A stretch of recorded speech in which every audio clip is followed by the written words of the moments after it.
Tatlong weather system ang umiiral ngayon sa bansa at ayon sa PAGASA, posible pang tumagal ang epekto ng mga iyan hanggang bagong taon. Ngayon pa lang, problema sa ilang lugar sa Mindanao ang malawakang baha. May report si JP Soriano.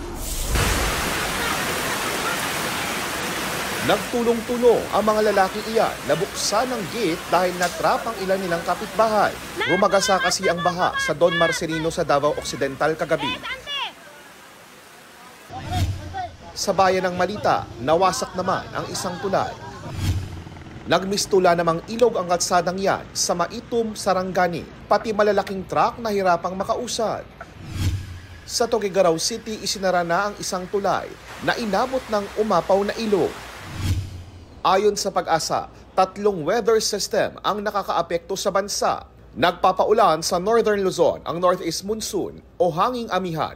Nagbabalik din ang shear line o salubungan ng mainit at malamig na hangin. Habang umiiral ang Intertropical Convergence Zone o ITCZ sa malaking bahagi ng bansa at nagpapaulan sa ilang bahagi ng Luzon, pati sa Visayas at Mindanao.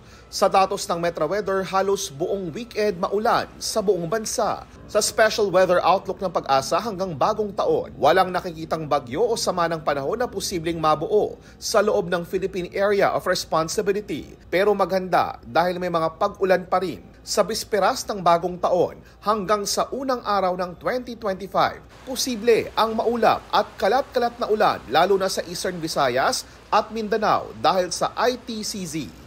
Shear line ang makakaapekto sa Cagayan at Batanes.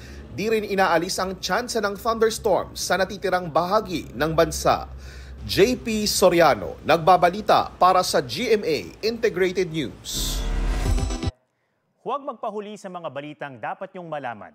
Mag-subscribe na sa GMA Integrated News sa YouTube.